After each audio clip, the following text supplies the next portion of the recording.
খুব দ্রুততার সাথে এবং খুব দক্ষতার সাথে পরিষ্কার করা হলো মাঠপলসা জামে মসজিদের স্টোর রুম এবং আমাদের নতুন স্টোর রুম কেমন হয়েছে আমি আপনাদেরকে একটু দেখাচ্ছি।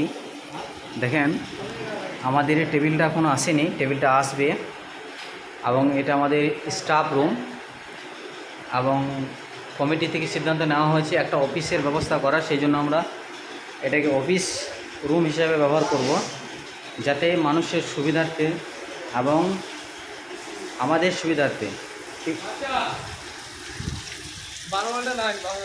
ওটা লাগিয়ে দাও, ওই বড় যেটা রয়েছে সাদা বলটা ওটা খুলে দাও, লাগিয়ে দাও, সাদাটা থাকবে। হ্যাঁ,